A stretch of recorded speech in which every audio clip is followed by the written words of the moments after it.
Good morning guys, and welcome to another day in the life of Pi, coming at you from Ubud. It's another beautiful morning, a little bit cloudy, but still a really beautiful morning, and we've just finished up having a delicious breakfast. It was exactly the same as yesterday and it was just as good. This homestay that we're in, Gading Homestay, would definitely highly recommend it. It is very peaceful, beautiful surroundings, and the breakfast is insanely good. I've just come out of the air conditioning, so this is fogging up a little bit, so let's just clean you off. We are going exploring Ubud again today. There's a few things that are on the itinerary. Hopefully we can get around to do all of them. We want to go and see the Lopi coffee place, which is where weasels eat the coffee bean and then poop them out, and then you eat the coffee, drink the coffee even. There's also a waterfall we want to go to, and the black sand beach. So hopefully we can get all three done today. Might be a bit of an action-packed day, but let's get this down the road.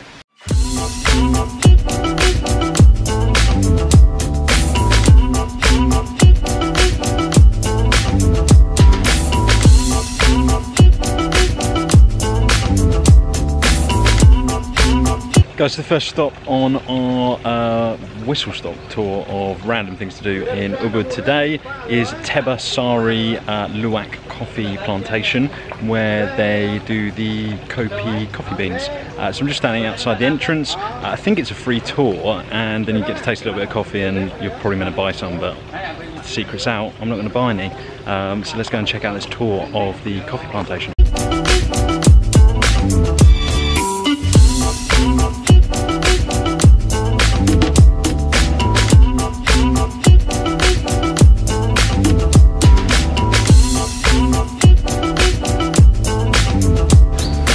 And these are the coffee beans they eat? Oh wow. So this is the original coffee bean, and then that's the coffee bean when it has passed through the Luwak animal. Then they boil it once, de-shell it, boil it again, and the coffee bean turns white, and then they roast them.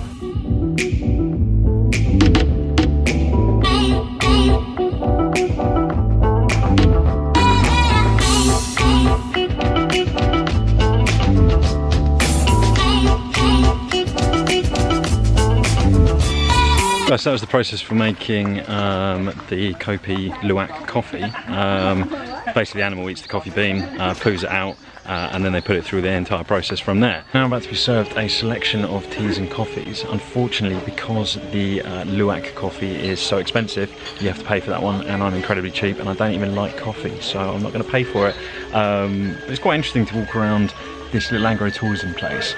They keep all of the Luwaks in a cage during the day, which was not what we were expecting at all, because this is meant to be one of the best kind of eco-tourist place where the animals are allowed to roam free, and the guide told us that they roam free all night long, eat the coffee beans, poo them out in the morning, but then during the day they're kept inside so that people can come around and do a tour and things like that, because they can be quite aggressive.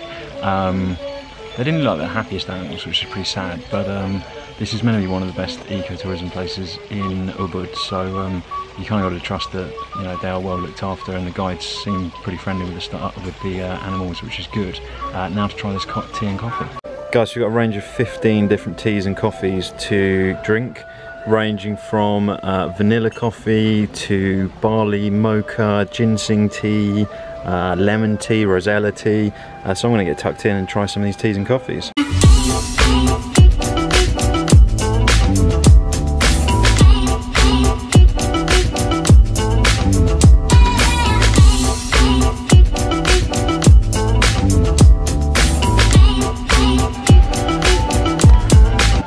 Okay, so I just tried 8 different teas, and the best ones are rosella tea, which is absolutely delicious, and actually ginger tea. Ginger tea is really good, so I definitely recommend those two. Guys, they've also now brought us out some chocolate. So there's a selection of 3 different chocolates to try, and no one's going to stop me trying some chocolate, so chocolate and coffee it is. Guys, we just finished up at Teba Sari Agriculture, eco-agriculture place. It was really cool. We were sat with our guide Putu for about 20 minutes just discussing life in Bali, and he told us some really interesting things about religion and their beliefs and things like that, which was awesome.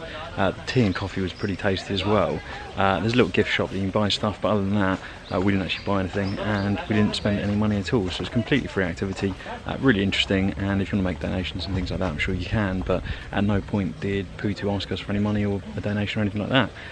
So it's really cool looking at herbs and spices, all the different plants that grow, and looking at how they make the coffee. So on to the next part of the adventure, which is the waterfall. So jumping on the bike and heading for the waterfall.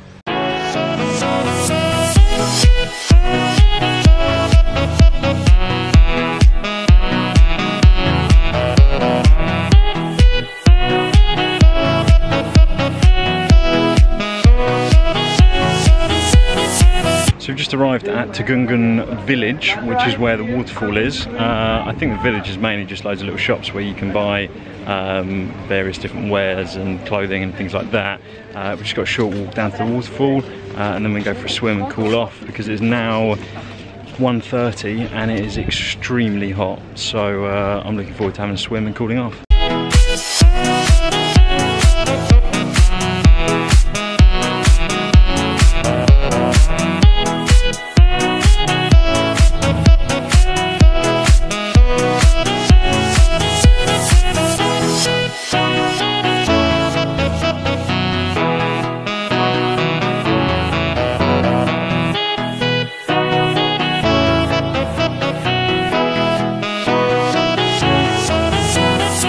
So after climbing down about 300 steps, we're at the base of the waterfall. It is incredibly loud and it is a pretty big waterfall and pretty cool.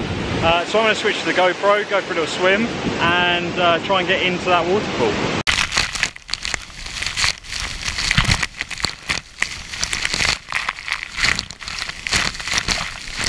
So we just finished up at the waterfall. Really nice waterfall, really nice to have a swim and cool off in the midday heat. We've just had a shower in the little kind of pool that is beside me, that you can see there. There's just sort of fresh spring water that you can shower in, which is pretty nice.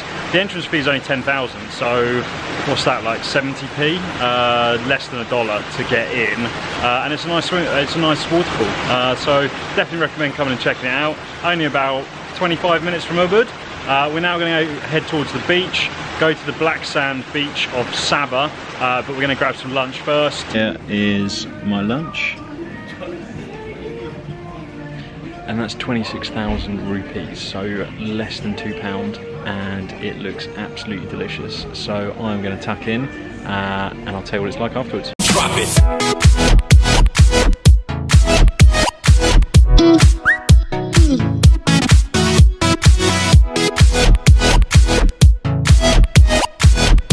So here we are at Black Sand Beach, and this beach, unlike some of the other black sand beaches I've been to, is proper black sand. It's pretty incredible. The statue just next to me, and then if you walk down onto the beach, it's like tar. It's proper black. This is the blackest beach I've ever been on. It's a really pretty beach, considering the sand's completely black. People often come down here to make offerings, and it's quite a ceremonial beach, but it's pretty amazing. Like the black sand, if you look back in Langkawi videos, my videos from Langkawi, we went to a black sand beach and it had nothing on this. This is proper like volcanic ash sand. It's really cool. So let's take a look around this place.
So we just finished up at the Black Beach, really cool, definitely worth seeing.